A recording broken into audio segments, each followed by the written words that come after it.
once, men turned their thinking over to machines in the hope that this would set them free, but that only permitted other men with machines to enslave them. One of the unique elements of the classic science fiction novel Dune is the setting writer Frank Herbert chose.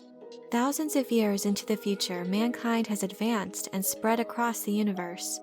Yet, after the devastating conflict known as the Butlerian Jihad, where after all machine computing and artificial intelligence was prohibited, civilization has continued to advance in unique ways with a focus on the human condition. A somewhat common plot device found in works of fiction detailing an uprising against machines was made new by Herbert by his building a universe long after this complete technological upheaval, with the banishment of all thinking machines, computers, and artificial intelligence, and examining a society built around the utter disdain of its use. The result is a unique story focusing on humanity itself by exploring the social, political, and philosophical changes and issues that would arise. In this video, I'd like to explore the Butlerian Jihad, which provides the very framework for the Dune saga. In Frank Herbert's original 6 Dune novels, this cataclysmic event in mankind's history, known as the Butlerian Jihad, or the Great Revolt, is referenced occasionally throughout. Yet the conflict itself is not described in extensive detail. Its impact, however, is acutely felt in this universe. It is the very foundation that the story stems from. 10,000 years before Dune begins, humanity freed itself from self-imposed enslavement to machines.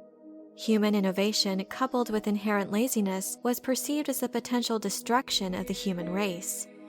How could humans themselves advance when technology was doing everything for them? Men had inadvertently turned over their thinking ability, and thus their freedom, to machines. Technology had even begun to train humans to think like machines. A new concept began to make its way through the masses: man may not be replaced.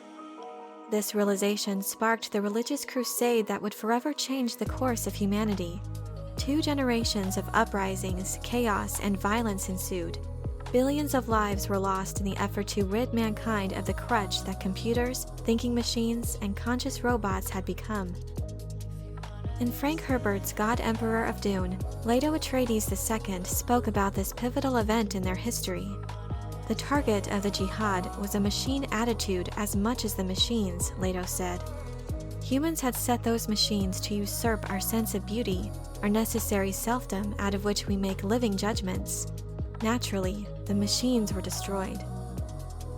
This technological purge and subsequent reversal was driven by religious fervor from those who were repulsed and disgusted by the fact that technology was guiding and controlling every aspect of their lives. From the ashes of this ideological conflict, the religious and political institutions came together to set and enforce what would become the principal command of the most important and influential religious text in the known universe, the Orange Catholic Bible, which stated, "Thou shalt not make a machine in the likeness of a human mind." The possession and development of any and all machine technology remotely resembling or performing any human-like functions was then made illegal, and violation of the anti-artificial intelligence laws carried the punishment of a swift death. Even the simplest of devices over time came to be viewed as taboo and even repugnant to general society. In regards to the actual sequence of events that initiated the Great Revolt, Frank Herbert did not provide extensive details, choosing to instead focus on its aftermath on society. However, others have since attempted to fill in the gaps. In the Dune Encyclopedia, Priestess and Bene Gesserit Jean Butler inspired the revolt against machines. Her unborn child had been aborted under false pretenses by the thinking machine that was working as a hospital director. When she uncovered the machine's deception, a larger plot involving mass abortions to control the human populace was discovered. Her continued investigation led to the discovery that this self-programming machine was performing these abortions as part of a larger scheme to control human civilization. The planet Riches spawned the revolution, as it was revealed on this planet that the self-reproducing and self-programming machines were controlling the human population, and not just their numbers, but also their emotional and intellectual characteristics. this manipulation had been going on for centuries with the cooperation of thousands of programmers, scientists, and technicians. The religious backlash and Jean Butler's martyrdom incited the war that raged across the known universe. In regards to the official canon with the expanded prequel novels written by Brian Herbert and Kevin J. Anderson, the Butlerian Jihad was detailed in a sweeping Legends of Dune prequel trilogy. These stories depict a gradual uprising of militant humans turned cyborgs, taking advantage of humans' reliance on technology to enslave them with it. The cyborgs themselves were eventually conquered by pure machine intelligence seeking to bring order to humans' inherent chaos. The event that instigated the jihad against sentient machines started after the invasion of thinking machines on Getty Prime, where Serena Butler, an influential political figure, was captured and taken to Earth, where she was assigned to serve the independent robot Erasmus. The eccentric robot was obsessed with understanding humans through experimentation to ensure machine superiority.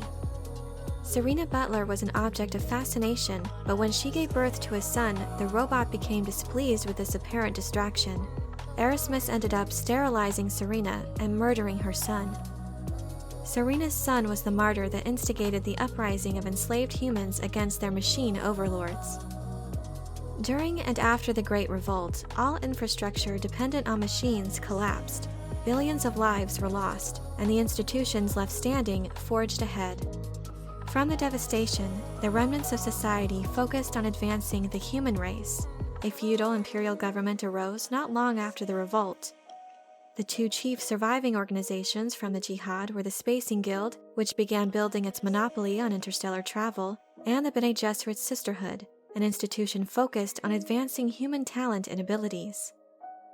To fill the enormous void left with the elimination of computers, the Mentat Order arose. Humans were to be trained and conditioned with superior cognitive abilities that would go on to surpass the accomplishments of the machines of the past. Certain isolationist groups did push the boundaries when it came to development of certain devices and technology, but by and large, humans shifted from reliance on machines to other unconventional means of advancing society. The Dune fandom is divided when it comes to the contribution of the expanded universe novels. Regardless of the different interpretations of the conflict, though, Frank Herbert provides the necessary details so the reader understands the current state of the universe. Frank specifically wanted to focus on a story set in the future without the emphasis being on the technology. The Butlerian Jihad was simply the background for a story that explored how the social and political institutions could have evolved over time in a way where parallels could more easily be drawn from the real world. His world-building technique is brilliant and provides the reader with just enough information from the past in order to get our bearings in this strange future. In David Lynch's 1984 film and the Sci-Fi Channel miniseries, it is Princess Irulan, daughter of the Emperor, that provides narration that introduces the audience to the world of Dune. This creative choice is understandable considering the novel is filled with the characters' writings that serve as chapter introductions. Since there is no casting for Princess Irulan, however, in Villeneuve's first film, it's unlikely the same approach would be used in the new adaptation. If there is an opening narration scene depicting the events of the past, it seems likely this will be handled by the Reverend Mother Gaius Helen Mohiam of the Bene Gesserit.